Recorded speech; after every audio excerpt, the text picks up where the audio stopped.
The real factor fact to fact factual ডিছকাশ্যনত আপোনালোকলৈ স্বাগতম জনাইছোঁ। আজি আমাৰ ফেক্ট টু ফেক্ট ফেকচুৱেল ডিছকাশ্যনৰ আলোচ্য বিষয়বস্তু হৈছে ধুবুৰী লোকসভা সমষ্টিত কোনগৰাকী প্ৰাৰ্থীসকলৰ মাজত তীব্ৰ যুঁজ হ'ব আৰু সেই যুঁজত কোনে কি কাৰণত বিজয়ী হ'ব আৰু ধুবুৰী লোকসভা সমষ্টিৰ কি নিৰ্বাচনী ইস্যু আছে, ৰাইজৰ বাবে কি ইস্যু বা ৰাইজে কি ইস্যুৰ ওপৰত বেছ কৰি ৰাইজে নিৰ্বাচনত প্ৰাৰ্থীসকলক ভোট প্ৰদান কৰিব, সেই বিষয়ত আমি বিস্তাৰিত আলোচনা কৰিম। ২ নং ধুবুৰী সন্মানীয় লোকসভা সমষ্টিত বৰ্তমানৰ সাংসদ হৈছে এওঁদিয়া প্ৰধান মৌলানা বদৰুদ্দিন আজমল। তেখেতে বিগত ৩ টাৰ্মছ ধৰি অৰ্থাৎ বিগত ১৫ বছৰ ধৰি সাংসদৰ কাৰ্যকাল অতিবাহিত কৰি আহিছে আৰু কংগ্ৰেছৰ যিগৰাকী প্ৰক্ষেপিত মনোনীত প্ৰাৰ্থী সেয়া হৈছে ৰকিবুল হুছেইন, যিগৰাকী প্ৰাৰ্থী চামগুৰি সমষ্টিৰ বৰ্তমানৰ বিধায়ক আৰু প্ৰাক্তন অসম চৰকাৰৰ মন্ত্ৰী আৰু লগতে আছে অসম চৰকাৰৰ এক বিভাগীয় উপাধ্যক্ষ তথা প্ৰাক্তন মন্ত্ৰী মাইনকাছৰৰ দেশী জনগোষ্ঠীৰ অন্যতম জনপ্ৰিয় নেতা জাভেদ ইছলাম, যিগৰাকী বিজেপি মিত্ৰজোঁটৰ অসম গণ পৰিষদ দলৰ প্ৰাৰ্থী। এই ৩গৰাকী প্ৰাৰ্থীৰ ভিতৰত কোনগৰাকী প্ৰাৰ্থী ফেভাৰিট বেছি বা জনপ্ৰিয় বেছি, সেই দিশত আমি আলোচনা কৰিম আৰু ধুবুৰীবাসীৰ ৰাইজৰ কি সমস্যা আৰু সেই সমস্যাসমূহৰ ওপৰত আলোকপাত কৰি কোনগৰাকী প্ৰাৰ্থী সেই ক্ষেত্ৰত বেছি শ্ৰেষ্ঠ হ'ব, সেই দিশত আমি আপোনালোকৰ লগত পৰ্যালোচনা কৰিম। প্ৰথম কথাটো হৈছে যে ধুবুৰীৰ ১৫ বছৰৰ সাংসদ বদৰুদ্দিন আজমলে ধুবুৰীবাসীৰ মূলতঃ যিমানখিনি সমস্যা, এই সমস্যাসমূহ কিমান দূৰ পূৰণ কৰিব পাৰিলে সেয়া কিন্তু ধুবুৰীবাসী ৰাইজে সম্পূৰ্ণ মূল্যায়ন কৰিব।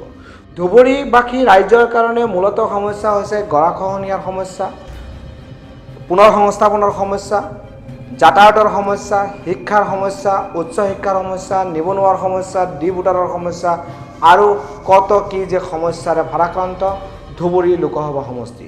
অসমৰ ভিতৰত একেবাৰে পিছপৰা লোকসভা সমষ্টি বুলি ক'লে ধুবুৰী লোকসভা সমষ্টিক আমি অভিহিত কৰিব পাৰোঁ।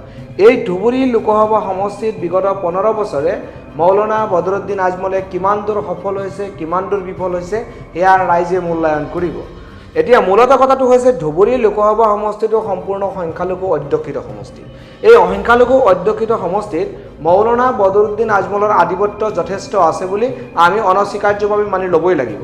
বিগত ৩টা কাৰ্যকালৰ যদি ক্ৰনলজি বা লোকসভা নিৰ্বাচনৰ ফলাফলৰ ক্ৰনলজি চাওঁ, তেতিয়াহ'লে আমি মানি ল'ব লাগিব যে বদৰুদ্দিন আজমলৰ প্ৰভুত্ব যথেষ্ট আছে।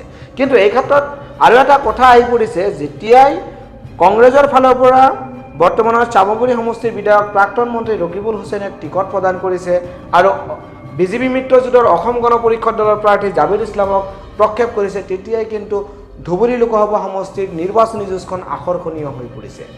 কিয়নো দক্ষিণ শালমাৰা আৰু দক্ষিণ শালমাৰা মাইনকাছৰ জিলাত জাভেদ ইছলামৰ যথেষ্ট প্ৰভুত্ব আছে। একেদৰে ৰকিবুল হুছেইন সংখ্যালঘু জনগোষ্ঠীৰ মাজত এক অতি জনপ্ৰিয় নেতা বুলি ক'লেও ভুল কোৱা নহ'ব, এক প্ৰভাৱশালী নেতা। তাতকৈ প্ৰভাৱশালী নেতা হৈছে মৌলানা বদৰুদ্দিন আজমল।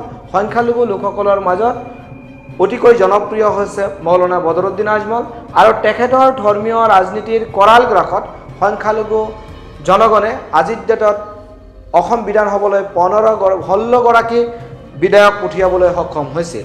এতিয়া সময়ত লক্ষণীয় হ'ব যে ধুবুৰীবাসী ৰাইজে এই 3গৰাকী প্ৰাৰ্থীৰ ভিতৰত কাক নিৰ্বাচিত কৰিব আৰু কাক কি কাৰণত নিৰ্বাচিত কৰিব বিচাৰে, এইখিনিতে আমি ধুবুৰীবাসী ৰাইজক আহ্বান জনাম। আপোনালোকে সুস্থ গণতন্ত্ৰ আৰু গণতন্ত্ৰক যদি আপোনালোকে বিশ্বাসে, তেতিয়াহ'লে আপোনালোকে সদল বলে আহি 100% ভোট প্ৰদান কৰক আৰু আপোনালোকৰ ন্যায্যতাৰ দাবীত আপোনালোকৰ নিজৰ অধিকাৰ সুৰক্ষাৰ কাৰণে আপোনালোকে প্ৰতিগৰাকী প্ৰাৰ্থীক জবাবদিহি কৰক। আপোনালোকৰ সমস্যা কোনে সমাধান কৰিব আৰু যোনেই আপোনালোকৰ সমস্যা সমাধানৰ সম্পূৰ্ণ প্ৰতিশ্ৰুতি দিব বুলি আপোনালোকৰ বিশ্বাস আছে, সেইগৰাকী ব্যক্তিকে আপোনালোকে নিৰ্বাচিত কৰক। কাৰণ আপোনালোকৰ সমস্যা আপোনালোকৰ এই প্ৰতিনিধিসকলৰ জৰিয়তে সমাধান হ'ব। আমি সদৌ আমি ৰাইজলৈ প্ৰশ্ন আগবঢ়াইছোঁ, ২ নং ধুবুৰী সন্মানীয় লোকসভা সমষ্টিৰ পৰা বদৰুদ্দিন আজমল জিকিব নে কংগ্ৰেছৰ ৰকিবুল হুছেইন জিকিব নে অসম গণ পৰিষদ দলৰ প্ৰক্ষেপিত প্ৰাৰ্থী জাভেদ ইছলাম জিকিব, সেয়া আপোনালোকে কমেণ্ট যোগে জনাব। আপোনালোকে চাই আছিলে আপোনালোকৰ প্ৰিয় চেনেল দ্য ৰিয়েল ফেক্ট। ধন্যবাদ।